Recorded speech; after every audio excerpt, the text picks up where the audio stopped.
Shalom, saudara-saudaraku yang terkasih dalam Tuhan Yesus Kristus. Selamat datang dalam Renungan Harian Kristen hari ini. Bagaimana kabar hari ini? Saya berharap setiap dari kita dalam keadaan yang baik, penuh sukacita, dan menerima kasih karunia Tuhan yang melimpah. Saya ingin mengajak saudara semua untuk merenungkan satu tema yang sangat relevan dan penting dalam kehidupan kita, yaitu, sudahkah merendahkan diri di hadapan Tuhan? Apakah kita sudah benar-benar merendahkan hati di hadapan Tuhan? Ataukah kita cenderung meninggikan diri dalam banyak hal? Dalam beberapa menit ke depan, kita akan merenungkan makna ayat dari Injil Matius, yang mengajarkan kita sebuah prinsip hidup yang Tuhan inginkan dari kita. Mari kita siapkan hati dan pikiran kita untuk mendengarkan dan merenungkan firman Tuhan. Sebelum kita mulai, mari kita berdoa bersama. Tuhan Yesus, kami mengucapkan terima kasih atas kasih-Mu yang tiada henti, yang selalu menyertai kami dalam setiap langkah hidup kami. Kami datang ke hadapan-Mu, memohon agar Engkau membuka hati kami untuk mendalami firman-Mu. Berikan kami hikmat dan bimbingan agar kami bisa mengerti dan menerapkan ajaran-Mu dalam kehidupan sehari-hari. Ajar kami untuk hidup dalam kerendahan hati, agar nama-Mu dimuliakan dalam setiap aspek kehidupan kami. Dalam nama Tuhan Yesus kami berdoa. Amin.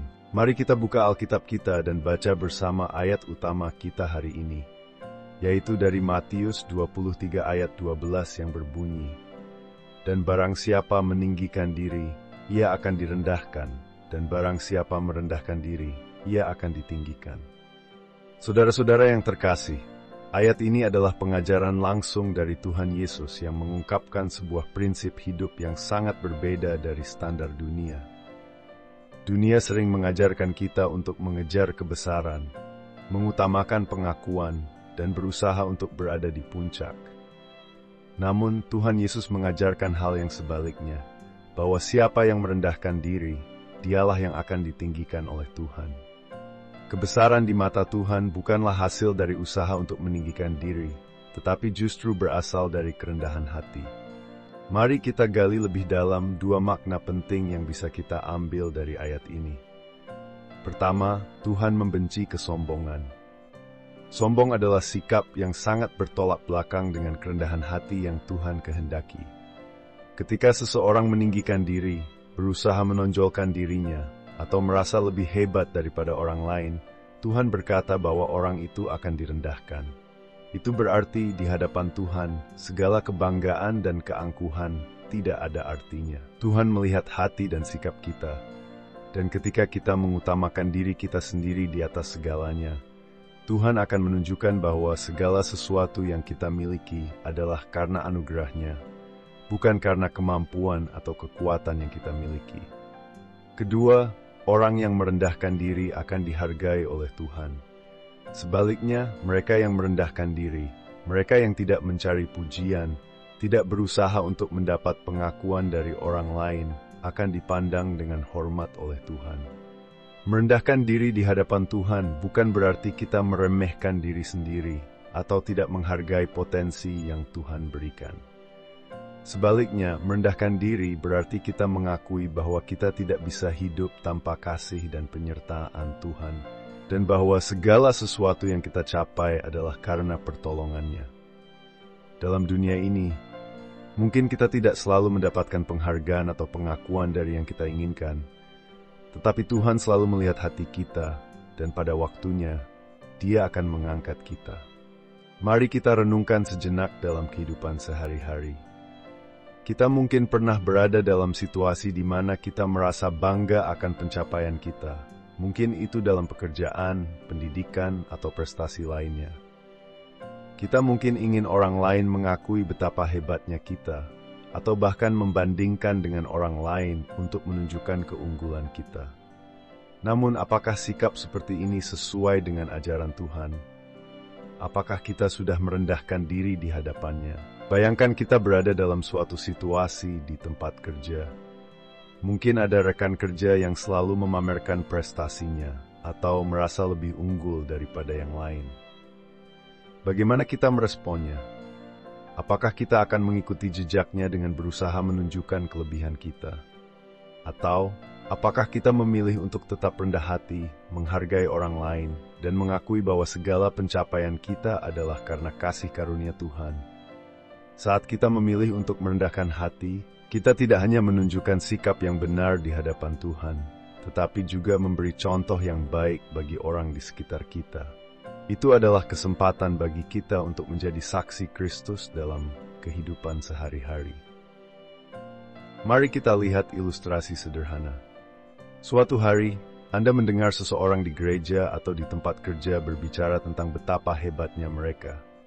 Mereka menceritakan pencapaian besar mereka dengan penuh kebanggaan.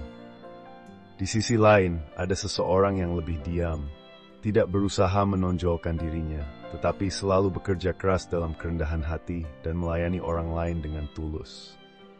Siapakah yang sebenarnya lebih besar di mata Tuhan? Tentunya, orang yang dengan rendah hati mengakui ketergantungannya pada Tuhan. Dia tidak mencari pujian manusia, tetapi hanya berusaha memuliakan Tuhan dalam segala yang dilakukannya. Hal inilah yang Tuhan inginkan dalam kehidupan kita. Melakukan segala sesuatu dengan tulus tanpa mengharapkan pujian ataupun pengakuan dari orang lain. Berikut adalah 3 cara yang dapat kita terapkan untuk tetap dapat merendahkan diri di hadapan Tuhan dalam kehidupan kita. Pertama, hentikan perbandingan. Dalam dunia yang penuh dengan standar dan perbandingan, kita seringkali merasa kurang atau lebih dari orang lain. Namun, firman Tuhan mengingatkan kita untuk berhenti membandingkan diri kita dengan orang lain. Setiap orang memiliki jalan hidupnya sendiri, dan kita perlu fokus pada anugerah yang Tuhan berikan pada kita. Kedua, hargai orang lain. Seringkali kita terlena dengan keberhasilan kita sendiri, dan melupakan untuk menghargai orang lain. Cobalah untuk lebih mendengarkan, menghargai, dan memberi perhatian pada orang-orang di sekitar kita. Ini adalah cara untuk merendahkan diri dan menunjukkan kasih Kristus kepada sesama. Ketiga, akui ketergantungan pada Tuhan. Setiap hari, luangkan waktu untuk merenungkan betapa kita membutuhkan Tuhan dalam segala aspek hidup kita. Ketika kita menyadari bahwa kita tidak dapat melakukan apapun tanpa pertolongannya, kita akan lebih mudah untuk merendahkan diri dan bersyukur atas segala yang Tuhan lakukan dalam hidup kita. Saudara, mari kita akhiri renungan kita dengan doa. Tuhan Yesus, terima kasih untuk firman-Mu yang mengajarkan kami untuk hidup dalam kerendahan hati. Ampuni kami ya Tuhan, jika mungkin kami seringkali meninggikan diri, mencari pujian, atau merasa lebih baik dari orang lain. Ajari kami untuk selalu merendahkan hati di hadapan-Mu, untuk menghargai orang lain, dan untuk mengakui bahwa segala sesuatu dalam hidup kami adalah karena anugerah-Mu.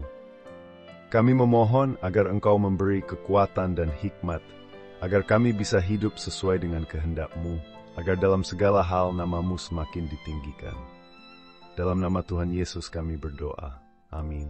Saudara-saudara, kita telah merenungkan bersama bahwa kerendahan hati adalah jalan untuk dimuliakan oleh Tuhan. Tuhan mengajarkan kita untuk tidak meninggikan diri, tetapi untuk merendahkan hati di hadapan-Nya. Mari kita terapkan prinsip ini dalam kehidupan sehari-hari, agar hidup kita semakin mencerminkan kasih Kristus. Jangan lupa untuk subscribe dan aktifkan notifikasi agar tidak ketinggalan renungan-renungan lainnya. Mari berbagi firman Tuhan ini kepada keluarga, teman, dan orang-orang terdekat, agar semakin banyak yang diperkaya oleh firman Tuhan dan hidup sesuai dengan kehendak-Nya. Sampai berjumpa kembali dalam renungan selanjutnya. Tuhan Yesus memberkati.